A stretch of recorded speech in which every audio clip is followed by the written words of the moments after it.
அனைவருக்கும் வணக்கம். பழங்காலத்திலிருந்தே பூண்டு ஒரு உலகளாவிய தீர்வாக கருதப்படுகிறது. உண்மையில் பூண்டு அறிவியல் பூர்வமாக சரிபார்க்கப்பட்ட பரந்த அளவிலான மருத்துவ குணங்களை வழங்குகிறது.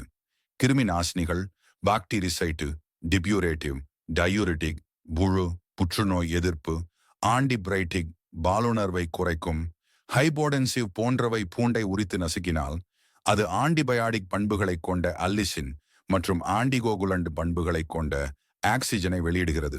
அதனால்தான் பூண்டு பல தொற்று நோய்களுக்கான தடுப்பு சிகிச்சையாக பயன்படுத்தப்பட்டது. வயிற்றுப்போக்கு, டைபாய்டு காய்ச்சல், காலரா, பிளாக், டிப்தீரியா ஆகியவற்றுக்கு சிறந்த மருத்துவ நிவாரணி ஆகும். இந்த மலை பூண்டு வேண்டும் என்றால் கேபிஎஸ் ராஜேஷ் அவர்களை தொடர்பு கொள்ளவும். கொரியர் மூலமாக அனுப்பப்படும் விலை மிக மலிவாகவும் பொருள்தரமாகவும். வீடியோ பிடித்திருந்தால் ஒரு லைக் பண்ணி பூண்டு என்று கமெண்ட் செய்து சப்ஸ்கிரைப் செய்யவும். நன்றி, வணக்கம்.